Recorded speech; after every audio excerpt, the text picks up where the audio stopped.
Hey guys, thank you for being here today. Well, I have a very, very special and dear friend of mine, Skip Johnson. Skip is in the Twin Cities area in Minnesota. And Skip and I actually go back a few years. We met at an organization that we both support and is very dear to our hearts. But I want Skip to tell you who he is, what he does, and obviously he's an amazing entrepreneur. So Skip, how are you doing today? I'm doing really well, and I'm so glad to get to visit with you. It I is know. fun because we've known each other probably for 8 years or something. It's been a while, and the beautiful thing is that we actually didn't meet in like a business environment. It was more on the faith-driven side that I think we both have, right? Yeah, we met through a ministry we support and get to know people that way. And actually, some of Right. the best business connections came out of those kind of things, which I think is a principle, right? Support what you live the life you live, be real and authentic, and get to meet people like Gabby. So Right. I'm here in the Twin Cities of Minneapolis, St. Paul, married to my wife, Amy, for 16 years, who you've met. Yep.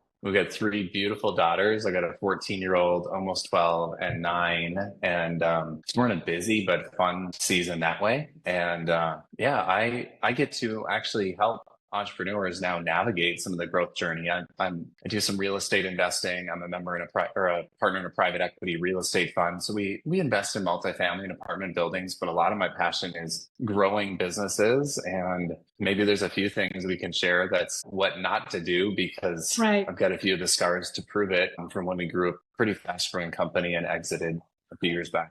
Right. And so, before we jumped on the call, I was looking a little bit at your LinkedIn and I wanted to get a little bit of like your story and your timeline. And I know you had a big exit. I think it was within the last 5 years or so. But then before that, I feel like you had an entrepreneurship, maybe one or two ventures before. So tell us how the entrepreneurship story started with you.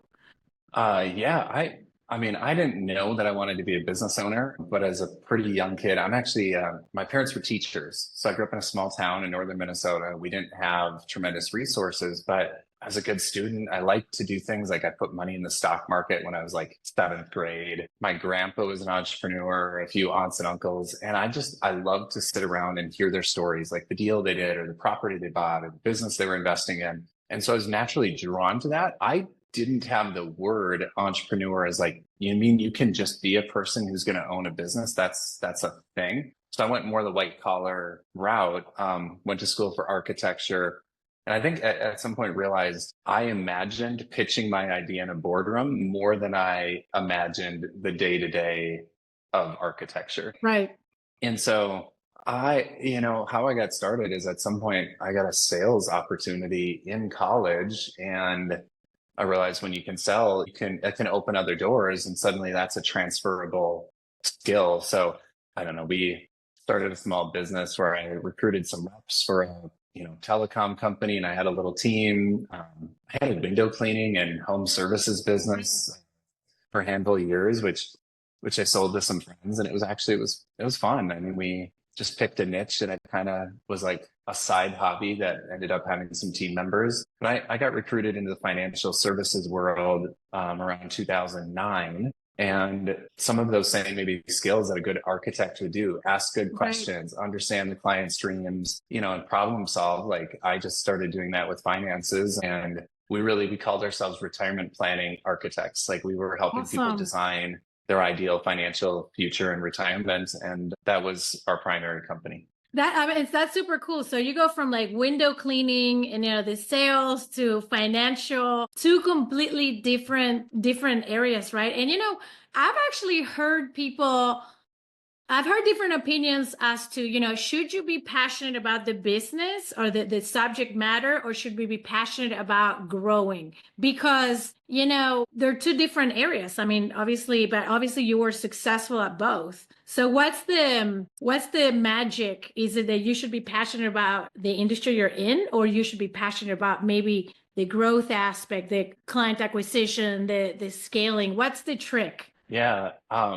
That is a great question. And I could probably defend both Yeah. ways. Although I was in financial services, although I work kind of in investing and with a lot of financial services companies now, like it's not necessarily the center of my passion. Like I'm passionate about growing businesses and teams and Right. systems. So I like that.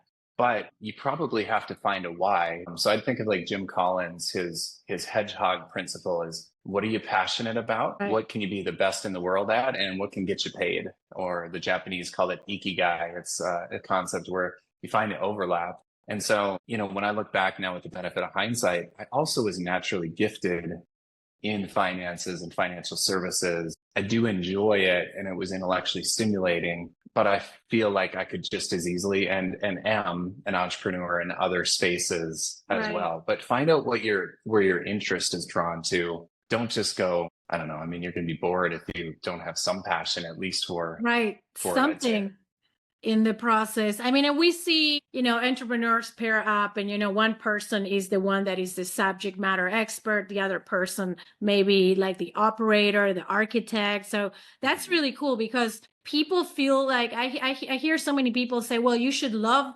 the subject matter, but I think that as long as you find some passion and some interest in the processes that are involved, I think that's a good formula. But of course you need to know something about the subject matter. So when you went into the financial company, so how did that happen? Tell us the details. Like, did you just like, this is an idea? You said you got invited by friends. Was it a business that already existed and you bought into, or were you founder? Tell us more about that one. Yeah. I mean, this is far enough out there now that, and the old owner isn't there, but I got recruited into a financial services business. Somebody thought I'd be good at a role. So it was established, compared to, Gabriela, let's go have coffee and let's see if I can, ask for 5 referrals for you about wealth management. We did Right. more public facing seminars, educational events and seminars. There was a time, this was in December of 2011.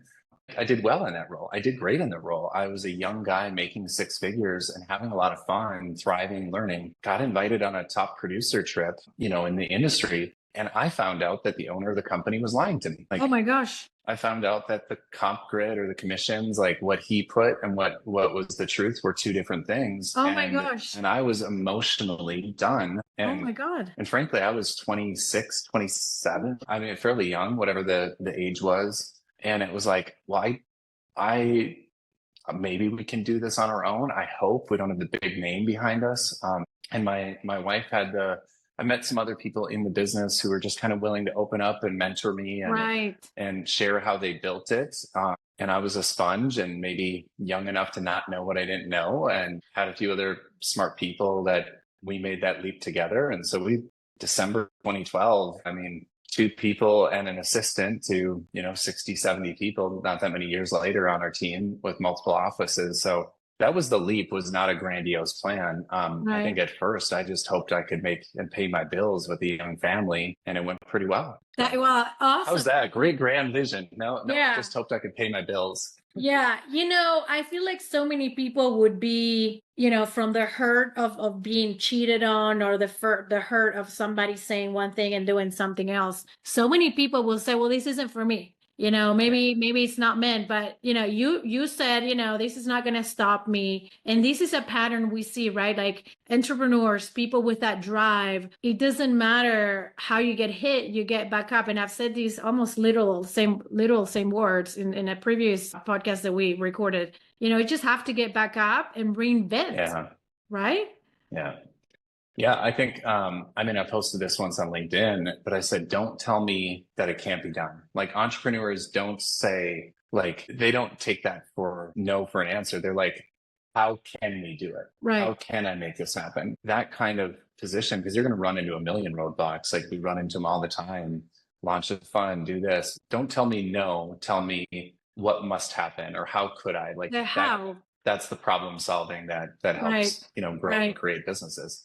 Awesome. Okay, so let's whack through. You said, let's do this. You're talking to your wife, like, hey, we're gonna do this, and you said earlier, I hope we can pay the bills. And I think so many of us start like, I hope I can pay the bills, survive, feed my kids. What were the first few months like? What was like a day today when you're like crossing your fingers? God help me get through this day, get through this week and this month. Yeah, I mean, looking back, I'm kind of like we were crazy. But God did help us. And I remember even right when I was about to exit, we made a decision to be generous actually to that organization, Pulse, that we talked Yeah. about, something to our church. And I'm kind of like, what was I thinking? Like we gave a bunch of money away and started a business. Well, God was in it. A seed, I believe in Yeah, that. it Yeah. planted a seed. Yeah. But in that, what was it like right away is we did, instead of one-to-one marketing, we were more one-to-many and educational. So I had a very fortunate background. I'd been speaking at events for the previous company. The hope was, can I follow a business model and template? So, I mean, we put lots of money and we sent mailers to invite people to educational events. I mean, our website was like, we were a brand new company. You're like, will anybody listen to these 26, 28-year olds? To be completely honest, we brought on a bunch of business right away. And right from the start, it went incredibly well. Didn't mean things didn't get harder later, but financially, that leap paid itself off quite quickly. And I can't have explained that other than my first month in our new business, I brought on a client and a family that had more money than any client I'd ever sat down with in my previous role in years. That's Can you explain insane. that in your first month? And they decided to trust Right. us. Like, oh my goodness. Yeah. So sometimes you get lucky and sometimes are God's favor, or you just put Yeah. yourself in a position. But what I was willing, I was young, but I knew they got me and I would work my butt off on behalf of that person. And I believe if anything, I could convey Right. like, I will work hard for you, for your family. Right. And I love because really you're talking about the customer. I will do this. And you're really, so loyal to understanding what is their need, right? And that's something we hear. That's another pattern is the people that have been successful, obviously with many other elements. And I know there's a big element of faith, there's a big element of hard work and different parts of the formula. But I think a key part of the formula is knowing your customer, knowing the need, right? I Yeah. feel like you found a need and obviously, the doors are open, people are flowing in because you're feeling that need. There's a void that you're basically feeling. So in the case of like the financial industry where you were, tell us more about what product or what service you Yeah. guys were offering and how that met a need to the point that I almost feel like you were probably looking back and looking at your previous company saying, "Bye, we kind of found this new way to do it even better and faster, probably, who knows what other perks Yes. you Yeah. offered." I didn't have this language. A guy named Donald Miller in his book Story Brand, Building a Story Brand, does a great job, which is just saying the hero is not me. The hero is not you. The hero is the customer, right? So what's the customer? In every great story, the hero meets a problem. That problem is scary. Right. So our position in a business is to be a guide and a guide who gives them a simple plan. So in financial services, this is actually the first generation in history that's been retiring without pensions, right? Literally, in case IRAs were not a thing like until about 40 Right. years ago. So they're trying to take a pile of money and turn it into a paycheck. And people fear running out of money more than they fear death. And so, volatile markets. In fact, while this is being recorded, the markets are kind of a little haywire, right now. So what we did is we said, hey, we get it. We understand the fear, but we have a plan. And the plan was ultimately, it was building a retirement income plan with tax efficiency. We had a trademarked approach, something called foundational income. And we believed, if you remember Maslow's hierarchy of needs Right. pyramid, food and shelter, Right. the top is self-actualization or purpose.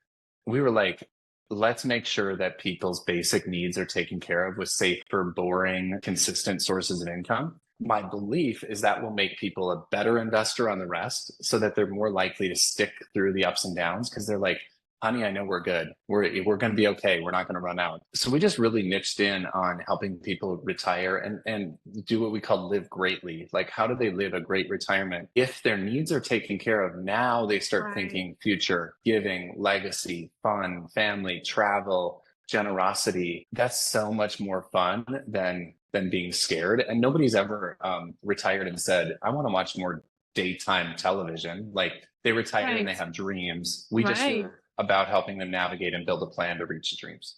That's beautiful. And you know what? I have to imagine, obviously there are some topics in life that are difficult to talk about. Politics, difficult to talk about, want to upset anybody. And money is an extremely personal topic. I mean, money is, I would say, almost an intimate topic, at least in our culture, right? We don't walk around asking, how much money do you have? What do you do? How much do you make? But in your business, you basically got enriched into the core of people's livelihoods. And so, for people that might be in industries that are touching on intimate parts of our lives, emotional, physical, whatever, obviously your narrative is beautiful, which is your legacy, but did you know how to approach the topic, or did you learn it as you were kind of growing and refining the narrative of what you do? Because it's not easy for people to open their bank accounts and their paychecks and show that, right? How did that work? Yeah, intimate was the right word. Like, I knew more about people's finances usually than anybody else on the planet, right? Like, and it can be like, do you want you to see me naked? Like, I'm opening this all up. Exactly. So being safe and approachable, but like, I think the sense was people knew we deeply cared for them, that it was going to be a judgment-free zone. And we would compare it as an example to like, I will not diagnose, like as a doctor, I will not diagnose you unless I've done some testing and understanding. So we're more like, we're going to just understand where you're at. We're going to show you where you're at. We're going to open the hood, and you'll know better than you ever have before. How's your financial plan? And are you on track? And then from that, you can do something with it. But the kind of care, compassion, presence, listening, note taking, but it was a process. I mean, we never just came and slung products. We were often 4 steps of meetings to help them build their retirement plan. And it was a natural process. So if you can maybe, build trust, I mean, at the end of the day, people will understand, are you doing this to make a paycheck, or are you doing this to help me? And you have to keep your heart posture toward the client, or they'll smell it. Yeah. And, that's something obviously that we see, in the illegal industry, reputation and trust is 100%, even to the point that sometimes you need to be able to pass and say, this isn't where you're at. You are 3 steps behind to where you need me, or, you already went past, you're beyond, maybe the transactional. Now you have to go to the litigator and really know, when you stop yourself as a professional, dealing with people's most intimate parts of their lives, like money. Yeah. So it's an art. It's an art. So yeah, I mean, you asked like, but we were willing to be students. We got good advice, and we stayed humble, coachable, teachable, and focused on the client. There's a great book. This guy, Eugene Peterson, he wrote the Message version of the Bible. It was like the Bible in modern language, but his autobiography is called A Long Obedience in the Same Direction. And I think in business, like, long consistency in the same direction with the same heart is going to overcome a multiple of sins. It's not about talent. It's not, like, stay the course, the same direction with the right mission for a long enough period of time. And it's probably mostly going to work out pretty good. Right. And perseverance is another big common thread, not giving up, because, and again, just go back, we just see so many people, oh, well, I don't know how to do this. I don't know how to do that. I have this problem, litigation, whatever, conflicts, and just not knowing how to resolve conflicts. So I want to ask you, in these area, maybe where, again, going back to the intimate aspect of the business, difficult clients, difficult customers, do you come across them? How do you manage a difficult conversation, disagreement with an intimate area where so often it could seem like you're being self-serving? No, you need this, you need that. No, I don't need it. How do you manage that? Yeah, I mean, on the self-serving side, we had a fiduciary lens that we had to work through. So I needed to build a plan for everyone so I could justify why I recommended. And I used to say I might be wrong, but like, I was wrong with evidence that showed, why I was going to do it. So when you get difficult situations, when somebody gets upset, which happens, I want to look back. One, did I make a mistake that I need to own? If I did, I need to own it. Don't make excuses. Number 2, sometimes people are just jerks. And like, at that point, like, I was probably going to stand up on behalf of my team, and I was willing to fire a client versus let them treat our team poorly, but it conveyed that we were not like, yes, the customer's already always right. There's some times that I needed to assert, I'm a professional doing my job. My team does a great job. We might have missed the ball, but like, you're not going to talk to us that way. Right. But we can, so there was like a posture as a leader that says, I'm not going to shrink back. And then one other part maybe that was good is over time, we would use, we got to understand our clients' personalities because we actually believed if we understood their wiring, we could invest better on their behalf. Some people, like in a disc profile system, are just way more direct. You think they're yelling at you, and it's like, no, they're just passionate, or they're Italian, or Just whatever. Yeah, I may be one of them, by the way. Yeah. I just talk. Yeah, like, so the more direct versus in the Midwest here, it's Minnesota nice, which means we don't say what we're thinking half the time. But if I kept my focus on them and trying to hear sometimes the words behind the words, or it's high emotion, like if I can stay settled and grounded, sorry, so aside, but what I believe the top two things that make somebody an effective leader is being inwardly sound and others focused. All the other stuff, sure, charisma and vision and communicator and strategy. Yeah. If I'm sound because I'm healthy or I don't need anything from you, Gabby, to like feel okay, I can stay focused outside on pouring into other people, and I'm just going to show up different. So, man, I needed some counseling over the years to like get healthier so that I could respond better. Right. And that is important, right? And then being right in that in your own head, right? Because you will eventually portray, if you have issues here, then you're eventually going to portray that. But I want to take a step back because you said something that, especially for us in the services industry, leading with people, clients, you said the customer is always right. Maybe not. I'm on the side that I think they're not necessarily always all the time right. I think we need to love them and cheer for them, but there's also boundaries. And I think customers, just like anybody, can try to step into a boundary that doesn't belong. But it is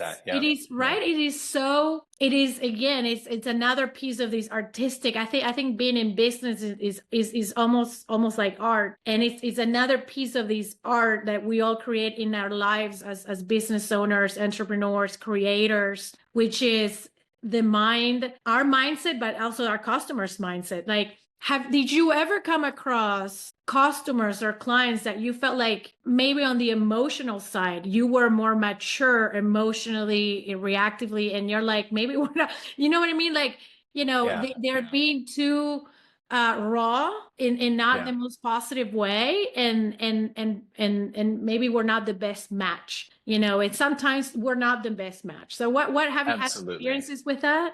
Well, I'm a big fan of Henry Cloud and John Townsend. They wrote the book Boundaries. And so having boundaries, super important, right? As an entrepreneur, the tendency could be to take work home with you. Like there are times I need to like protect my family, myself, those kind of things. I also need to make sure that I realize that there's times that like what they're saying is on their side of the boundary. It isn't necessarily about me. So yeah, in finance, many people are very fearful when it comes to their money, particularly, stock market gyrations, fluctuations. And so I think the more maybe sound I could get, the more I can realize like what they're saying, it doesn't faze me because I realize they're reacting out of fear or emotion. So my job a lot of times is like, can I meet them where they're at? Can I go, hey, can I attune to them? I hear you. Often the first advice wasn't for me to give them perspective or argue or tell them my point, is go, wow, I totally hear how you felt that way. Like,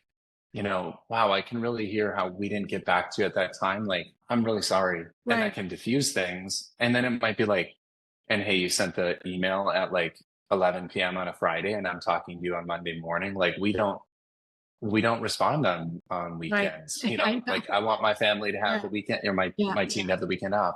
But I need to be settled first. So I'm going to work on me first. And then, but yeah, did I have to fire clients? Did I have to tell investors who would write us a big check they weren't the right fit because I knew us? Sorry, can't say that, but it happens, right? Like it happens.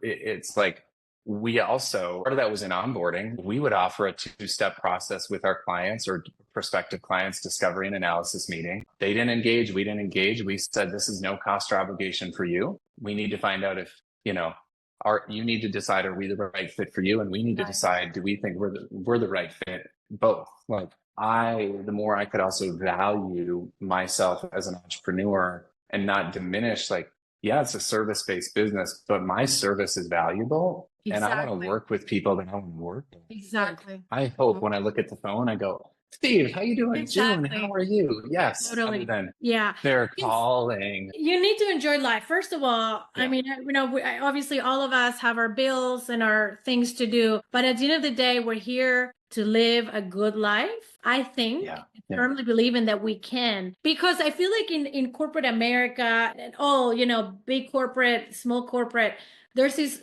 friction in the mentality of please everybody, do right by the customer all the time. And I think that's true. Do right by them. But yeah, again, those yeah, boundaries need to be clearly set, yeah. and the synergy needs to be there. Well, and I'm saying some of it now, like with strength, like set the boundary, block it up. right. That's because I've got the scar tissue to prove it, right? Like Exactly. if we go into my story, I've got the accolades, right? We made Minnesota Fast 50 4 years in a row.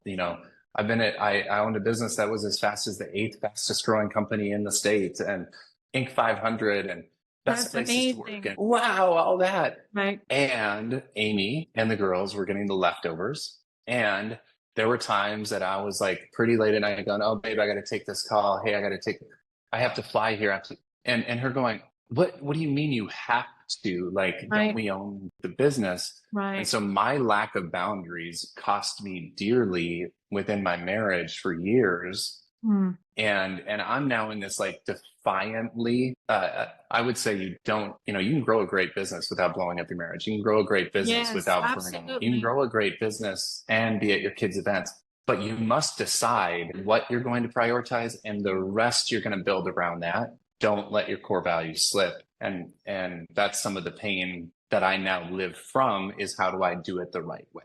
Exactly. Which again, it brings I mean, for me, right, from the female perspective too, it's the same. I mean, I love the business, and how many times I'm tempted like, guys, not now. And my kids are literally at this Yeah. door, Yeah. not now. I'm busy. But, I think there's a balance between loving what you do, but at the same time, not neglecting who you're doing it for, because at the end Yeah. of the day is our spouses, our kids, even I would say our dogs. Honestly, I Yeah. have to say it's gonna sound funny, but part of my entrepreneurship is I wanted to create my own universe because I didn't want to even. I mentioned earlier, this is funny, even put my dog in daycare right before Yeah. we had kids and we didn't have somebody in the house all day. I just didn't want my dogs there, and I wanted to have dogs. So let's the temptation of neglecting family, neglecting, especially those of us in our 40s, entering our 40s, our parents, right? And so we're building, our parents are aging, once they get into the 70s or 80s, all of that matters, right? Yeah. Because Yeah. why are we doing this if the people that we love don't have us, and we don't even have time to enjoy for even our own vacations? Like, Yeah. Yeah. did you have those times where you're like, oh, I'm doing great, I have all this money, whatever, but I can't even like take time off? Yeah. I mean, and as a hard driving entrepreneur, my like thermometer was kind of broken, meaning like I have a high threshold for pain and like charging after a thing. And some of that I would say through counseling and things like that. Right. Like I've just gotten a little healthier and I see it, right? But Amy, my bride would go, like, I thought we started the business so that we had time and money. Like we have money, but we have no time. I would do then what I've now called an entrepreneurial lie. I'd say, honey, I'm doing it all for you. Like we're doing, Love it. and Yeah. they're like, we just want you. Like, so Yeah. that tension, work-life balance Yeah. versus integrating Yeah. and so yeah, been there, man, been there, done that, Yeah. got the t-shirt. Yeah. Yeah, but I mean, I think all of us have that story, and it's just it works for the good from the perspective that we learned, right? Yeah. And especially I feel like, you mentioned your parents were teachers. You learn it you're the first generation, right? That is Yeah. learning this. I'm a huge studier. I don't want to say believer because, but I'm a studier of the generational impact of Yeah. what you learn, what you inherited. Because I mean, I want to believe that, and I would love to meet people that maybe their mom or dad were entrepreneurs, and I actually met some, and then they already had some lessons learned and wired into their Yeah. system, so they didn't have to go through that you're breaking through in your generation. You broke through, you built it, you learn. And I'm sure your kids, your girls are going to know that, dad Yeah. did this with mom, and they learned. And I think that generation, I think, is the one that is going to take even forward even more. I mean, that's what I believe. Yeah. In our case, we're planting so many seeds, but I firmly believe my kids, both my boy and my girl, are going to be the ones really pushing it forward. And it gives it so much more meaning that, And they're going to go so much further than us, right? Like almost like a exactly. bow that, we can It's send just them further on. because Yeah. they have our lessons. They saw us, they saw our mistakes and how we fixed it. They're learning from us, And so I think that there's so much beauty in that, even though we have the scars, the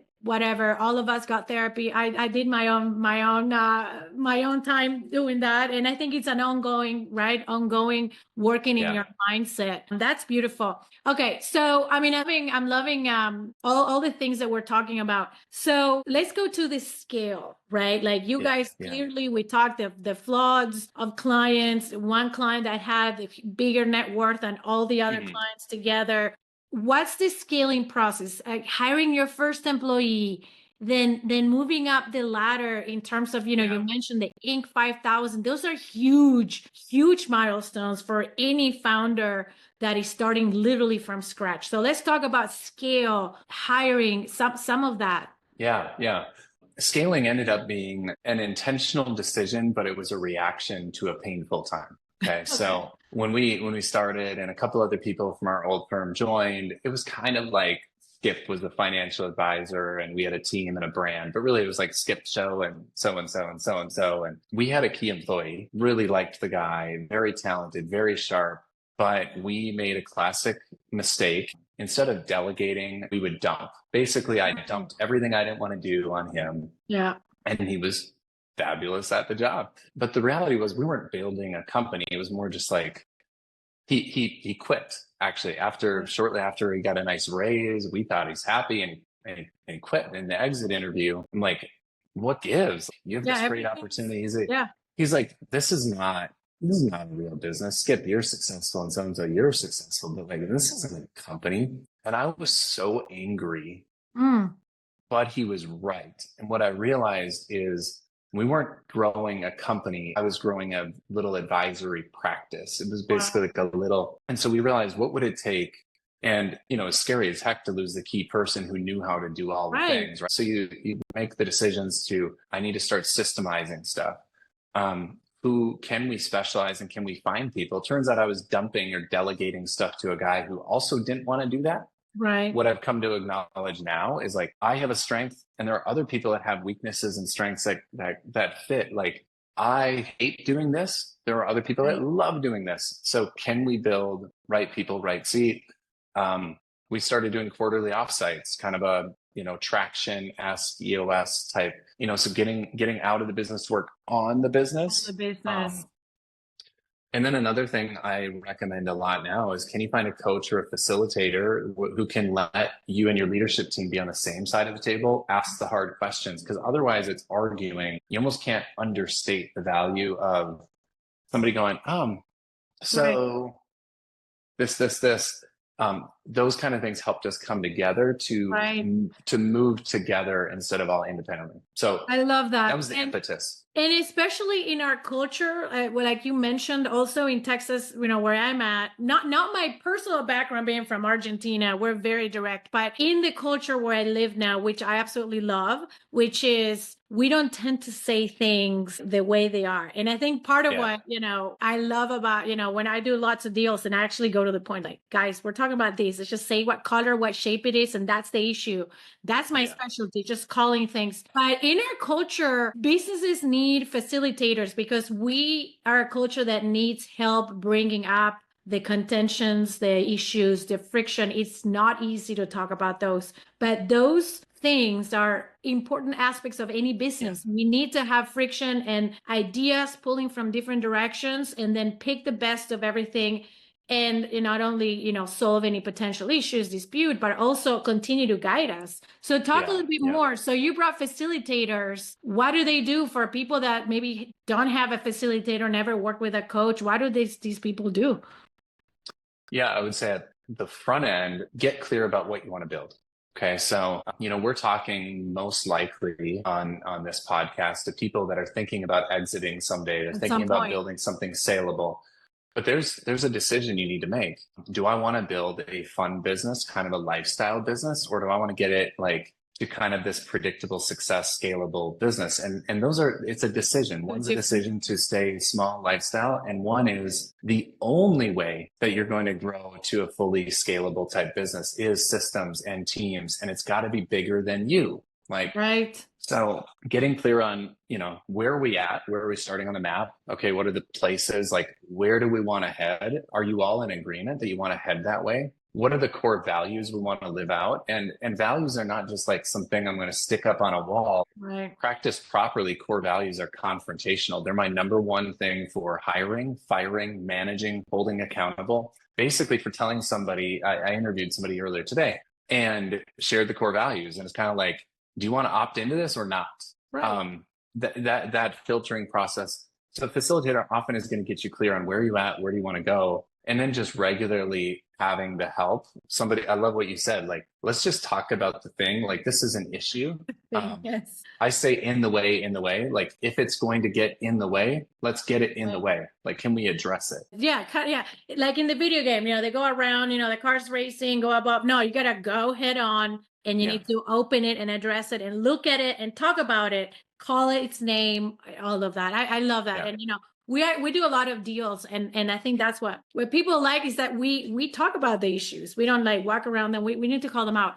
But you can, with your experience, I mean, you can look and be like, hey, if you want to sell in 4 years, this is going to be an issue. Like, Right. you need to figure this out on your cap table, or you need to think about this, or you need to, like, Right. some of it from an outside perspective, it's so obvious. You can just look at it and see it. When you're in it, man, you can't see the forest for the trees. So that's the outside. That helped us a lot, for sure. Exactly. So Skip, awesome. So, you guys are obviously building these amazing business, learning, obviously talking to you, I'm like, you've mastered the art of the empathy to the client, understanding, and especially dealing with the sensitive areas of finances and all of that. And so at what point, so were you guys building to sell, or were you guys building just because you wanted to build something? So I never expected to sell. I thought we were building to scale, and I imagined 30 more years in that world. But we were intentionally building something. We knew that scalable also was saleable,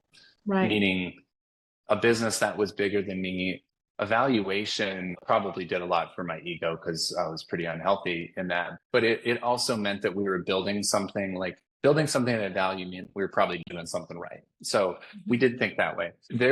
Around COVID time, we were doing public events, marketing events. We grew aggressively. We were spending $1 million+ a year marketing Wow. And it all shut down. I mean, you can't get together. You can't get together. None of we're that. Pivoting, we're whatever. And I think for me, it exposed I was not leading the most healthy in some ways. I was burned out, and it ended up leading to a spot where the right decision, and there was a bit of a fracture on the kind of company that a few of my partners wanted to grow versus what I saw.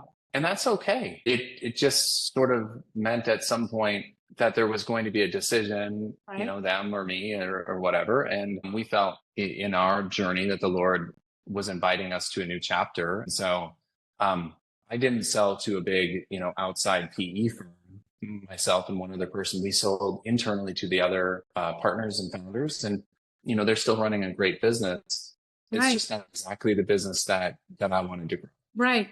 And so I mean, exiting it means a lot of things. It could mean you sold to your partners. Sometimes it happens in great terms, sometimes in not so great terms, and that's just fact in life. You can't predict that. Sometimes there's a venture capital, a strategic, the PE, but an exit is an exit, right? And so what was exiting like for you? Were you like, I mean, one thing I tell our founders is, it's especially if it's your first exit, the second, third, fourth, you already know, but your first exit, it's almost like your wedding day, or as important as some big event in your life, because obviously you've spent all these years mastering this business, pouring your life, potentially not spending the time with the family, not doing the things that you maybe thought you wanted to do. And now you're about to negotiate this document that's drafted by people who, by the way, in most scenarios, never knew anything about you until you approached them and you said, hey, I'm selling this. Now you got lawyers, financial people, Yeah. CFOs, CEOs. I mean, CPAs, all these people talking about your business, and then you're standing kind of in the background, hearing the jargon, the lingo, and so what was the exit event like? Yeah. And nobody wants to hear their baby is ugly, right? Like they're talking about this thing. Right. An exit is highly emotional. And so I get to talk to a number of people now who are thinking about taking on debt or partners or selling. You might see it with married couples. Like a lot of married couples get divorced once the kids are out of the home because they look at each other and they're like, we don't even know who we Who are. are we? Sans Yeah. kids. Mhm. So I'd be like, who am I outside of this firm? Who am I outside of the billion of AUM that we work Wow. with? Who am I? What is my identity? And that was deeply disruptive. One, because, if you think about it, often with things like non-competes, non-solicits, like Right. I was exchanging something I was uniquely gifted in for a check or for, a deal Okay. structure. But I also was giving up for an extended period of time, even the ability to work in or operate in that space. So like this Right. thing that was 60, 40, 60 plus hours a week, like not only am I not in it, I can't even do it if I wanted based on a deal structure. So who am I now? I got some Yeah. money. And so that was a big thing. I would say it's wildly disruptive. It's emotional.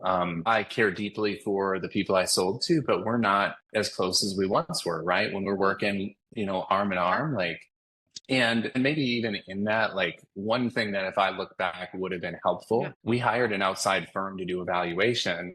The number to me, frankly, I thought the number was low. The number to them was shockingly large. Right. Had we been along the way, just doing a regular process of like, we know how we value the company, it would have eliminated this giant question mark. Yeah.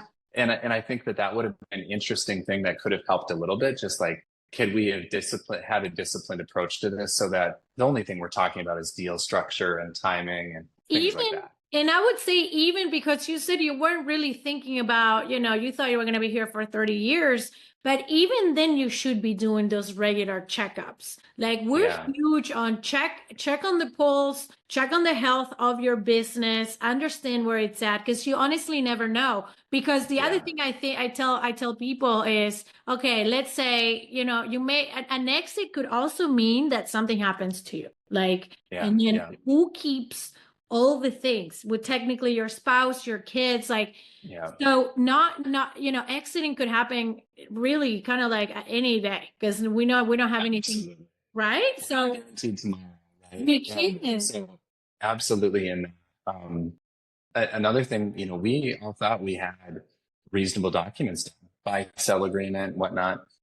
Oh, you mean the buy-sell agreement? It only talks about if I was terminated for cause, if I left to compete, if I retired, or if I were divorced. Well, those were our triggers. So the one where, and I will say like, not quite audibly, but it was very clear that it was an invitation from God to say he had something next. And it's been challenging and it's been so fun and life-giving in ways to follow him.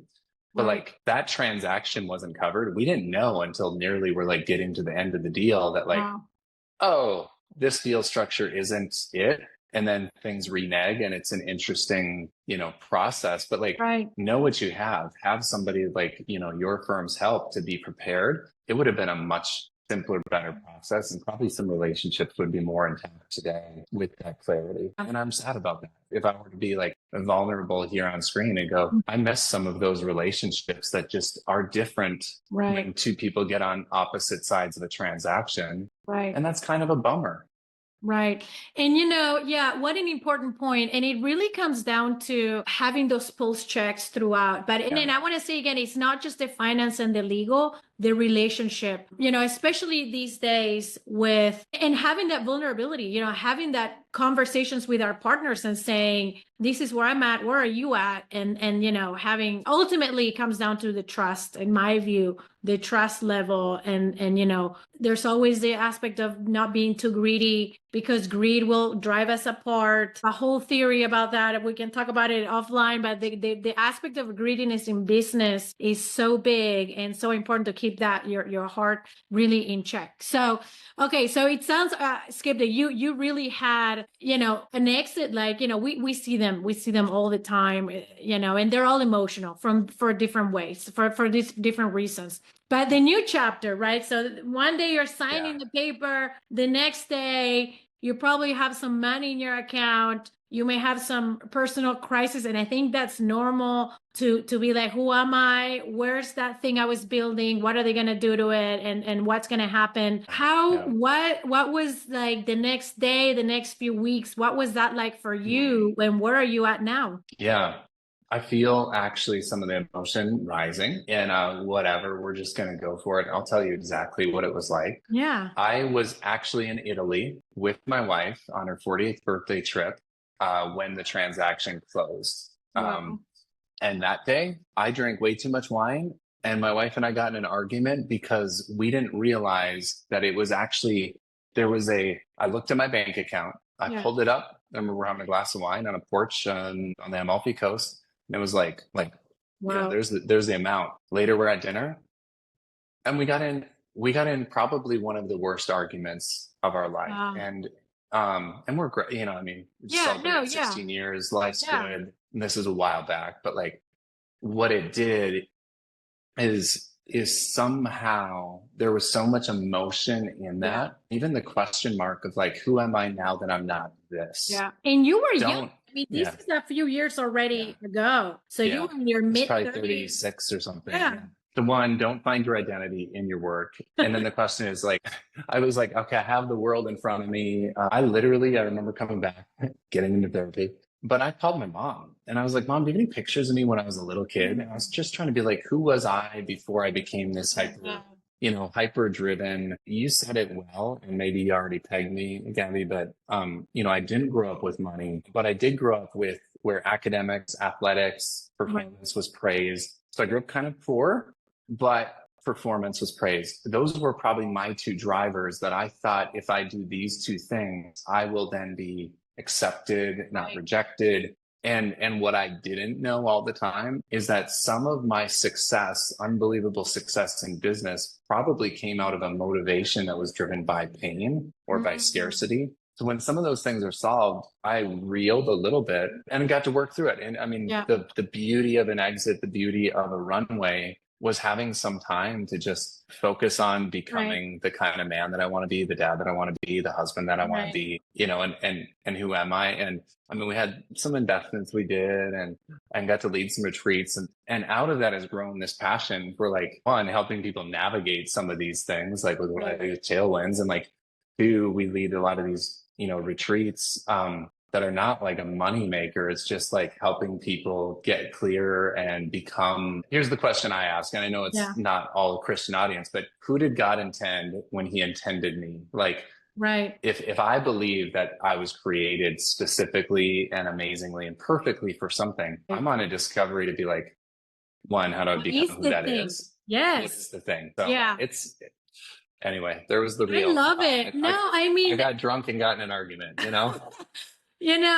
But we're humans. That's the thing. We're humans. We are builders. We are creators. We're driven. We're passionate. We're all these things that I do believe God made us and wired us. And we're also, among all that mix of beautiful things, we're imperfect and we're here to learn. And I do believe we're here to discover that one thing that God created us for. One of those things I think is, and I talk about this a lot, and I'm going to say, we said it in one of the other podcasts, stewardship. I feel like part of it is passing the test of being a steward with what you have. Everybody whether you believe in God or not, you are still a steward of what has been given to you, and it is up to you. And that is not only the money, the business, the customers, the bank accounts, the cars, whatever, your kids, Like I even mentioned, your in-laws, your cousins, your aunts. If you begin in a position that in a position of impact within your family, within your business, your city, obviously you've made such a great impact, Skip. And I will say, even the people that will hear a real human speak, because business, like I said, drives us to show your perfect side. Vulnerability, we don't see that often. And we need to see it more, which is why we want to talk to real founders like and you with your background. It's just beautiful. And I really appreciate, and thank you for sharing that side. Everybody who's been on the podcast has shared, very personal and intimate stories. So I think, it's beautiful to even be able to speak them out, because that is what makes us human. And that's what I love about all of the stuff that we do. So thank you for sharing that stuff. Yeah, well, thank you for having me on and getting me, it's fun it wasn't all perfect, but even get to share from that, and hopefully, someone Of course, of course. And before we close, I know you are with Tailwinds right now. You guys you're doing retreats, advising. Who would be an ideal person to participate in what you're doing right now? Yeah. On the business side, I would say it's those business owners that have reached some lid of complexity. I call it light water. Like you're going along, things are good, they're fun, and then bam, key employee quits or it feels existential crisis. Like we help navigate some of that. How do you build the kind of business that can scale and be bigger than you? So love getting to do that. People can find me. You'll probably, tag it, but find me on LinkedIn. Yeah. I'll just be a resource either way. And then we lead a small ministry called the Riverbend Refuge and host a series of retreats. They're 3 or 4 day events. Come to Minnesota, come to our farm with 30 people. We go deep. We have an awesome time. That's really, it's not professional. It's about getting getting healthy. And very frankly, I'm a good host. We host and God shows up and does some cool work. That's awesome. Well, hey, Skip, thank you so much for sharing. I am excited to see where you will continue to grow. Happy birthday. I know your birthday is coming up, and thank you for being here. All right. Thanks for having me. Thank you.